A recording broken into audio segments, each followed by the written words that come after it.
Hi everyone, and welcome back to InsideTech. With the recent release of the second generation AirPods, the long-awaited successor to the world's most popular true wireless earphones is finally here. The new AirPods are not quite the AirPods 2 we had perhaps hoped for, offering just a handful of minor improvements from the previous generation, most notably the introduction of wireless charging. So in this video, we'll be taking a look at everything that's new with the latest AirPods, what's changed from the previous generation, and of course whether or not these are worth upgrading to. Let's take a look.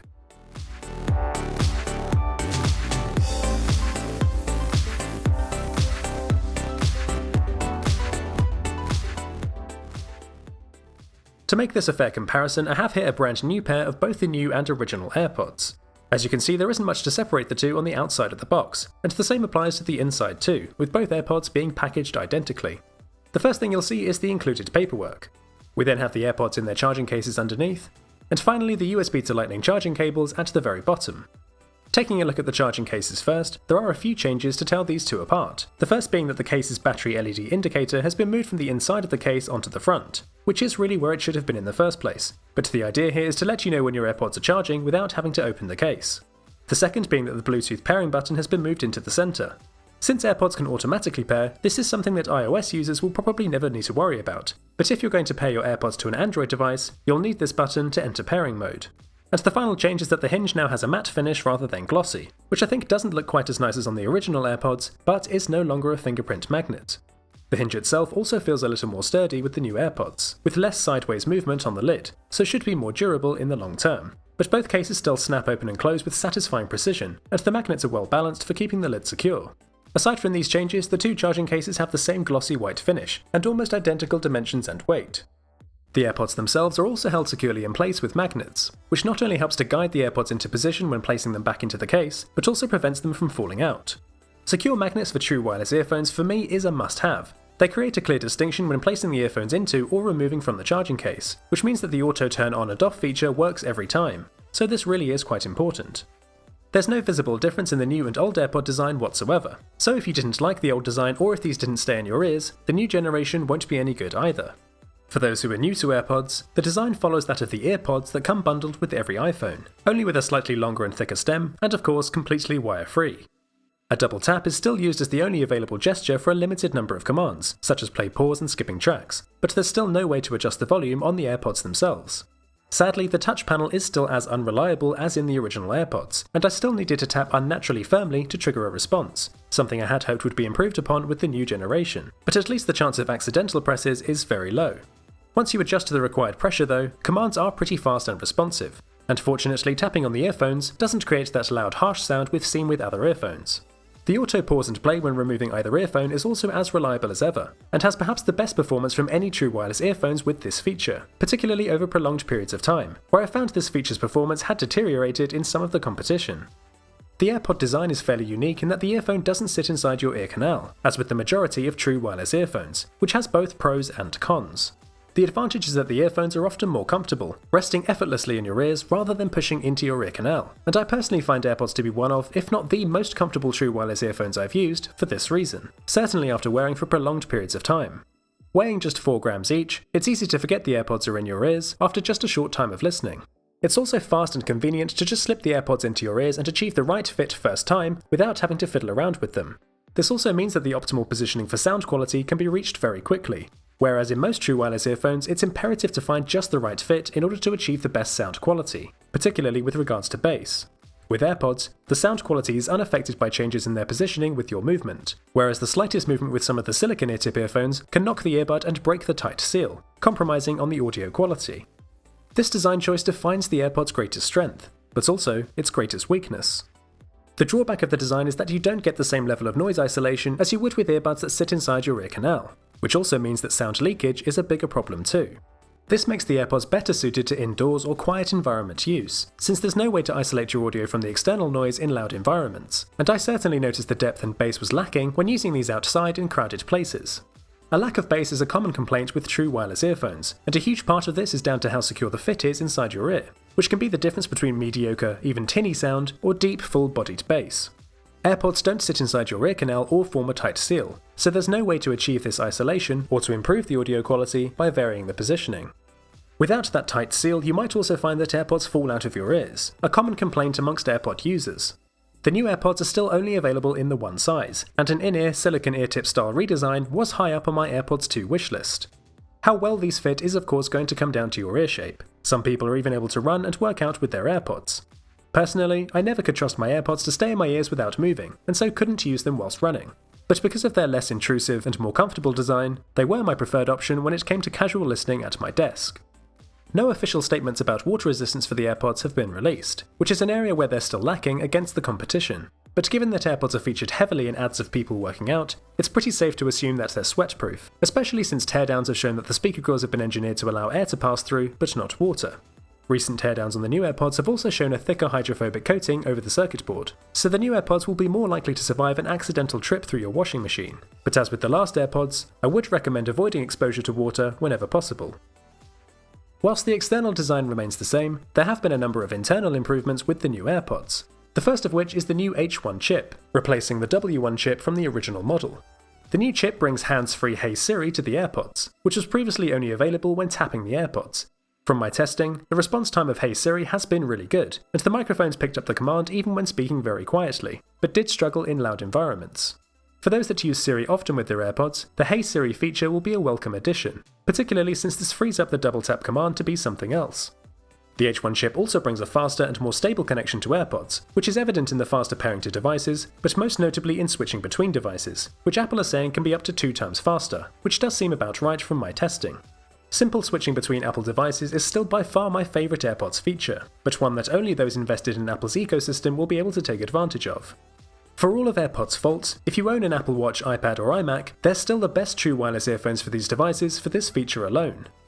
The H1 chip also allows phone calls to be connected up to 1.5 times faster, and are now more efficient to provide a longer talk time. Call quality is still pretty decent, well above average for true wireless earphones, thanks to the elongated stem, but the AirPods do still pick up a fair amount of environmental noise. The new chip also brings Bluetooth 5 to the new AirPods, to reinforce the typically reliable connectivity. Testing out both AirPods for their Bluetooth range, the new AirPods did perform slightly better in the line of sight test, offering a ridiculous 366 feet from my XS Max before dropout started to occur. I actually managed to go much further with both AirPods when facing away from my phone, perhaps indicating that the Bluetooth receiver is located at the back of the earphones, but it's important to remember that the line of sight test is only useful to serve as an indicator of relative wireless performance, and the situation where you'd be separated from your phone with a completely clear line of sight to your AirPods is rather unlikely. So do expect a much shorter Bluetooth distance in real-world use, and certainly much poorer performance when using these on Android.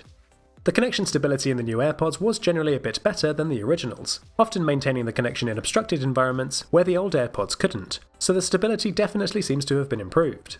Latency is also noticeably better with the new AirPods, with Apple claiming an up to 30% improvement whilst gaming. This has always been a strength of AirPods compared to many other true wireless earphones, and AirPods were one of the few earphones with low enough latency for watching videos. But where there was an ever so slight delay in the audio with the old AirPods, the new AirPods eliminate this completely, and the audio was much more in sync with the video. So if gaming or watching movies is important for you, the new AirPods are certainly the way to go. One of the questions most often asked about the new AirPods is, has the sound quality been improved? And the short answer is no. There have been a few minor internal changes such as to the material surrounding the drivers, so the potential for different or even better audio quality is there, and some users have already reported hearing improvements. But Apple themselves have since stated that there has been no change to audio quality, and this does appear to be the case from my testing. For those unfamiliar with the AirPods sound signature, it's essentially a slightly richer version of EarPods with improved bass. I'd actually say that the low end is pretty decent, it's just harder to appreciate this due to the lack of noise isolation. Mids are smooth and well detailed, and vocals are natural and clear, but the highs are pretty mellow, and lacking that refinement that would really make the audio shine. However, this did mean that the audio was never harsh or piercing. Overall, AirPods offer decent sound quality that benefits from not being overly boosted, but for a lot of people, competitors like the Jabra Elite 65T will leave you wanting more here.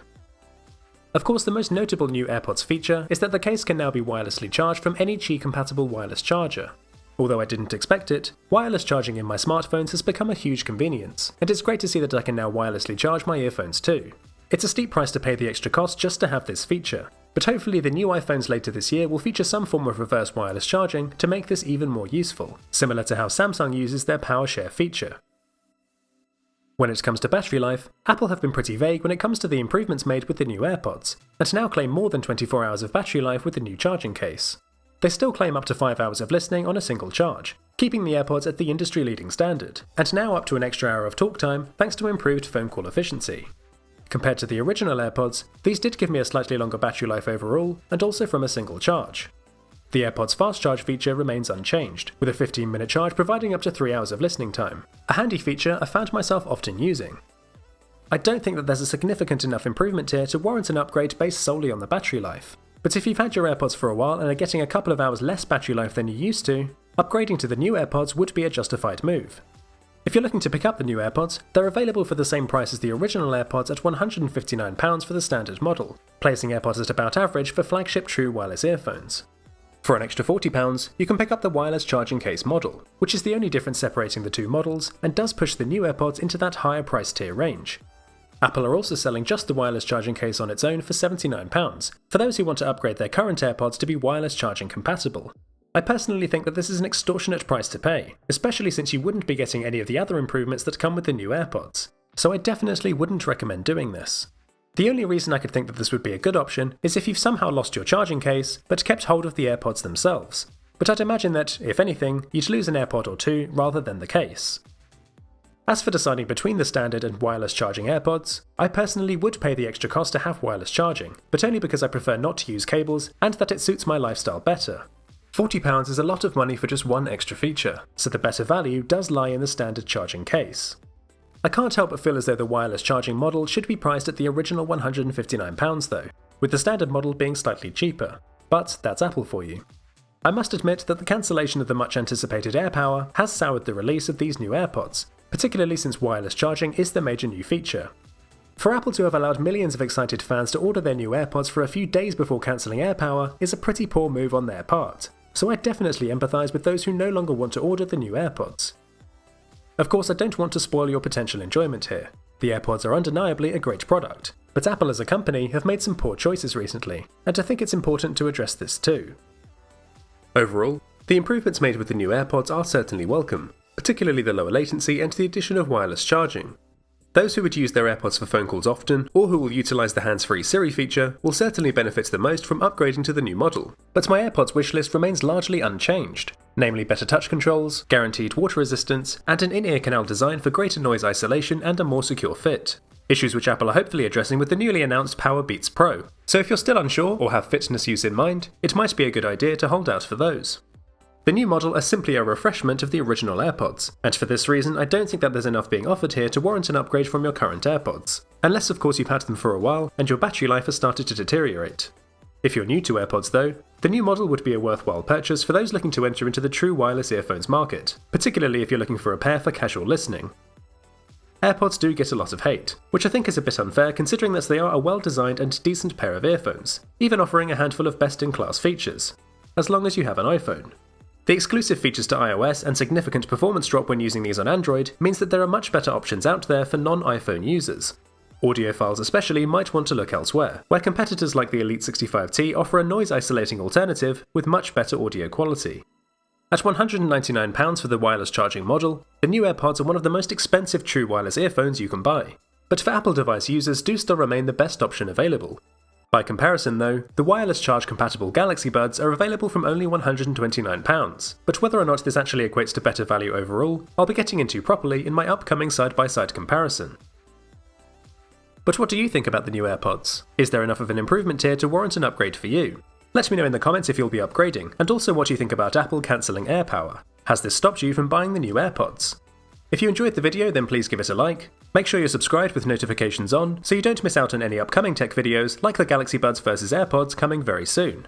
You can also find the channel on Facebook, Twitter and Instagram at InsideTech Limited for the latest news and some extra content too. That's it for this video, see you all next time.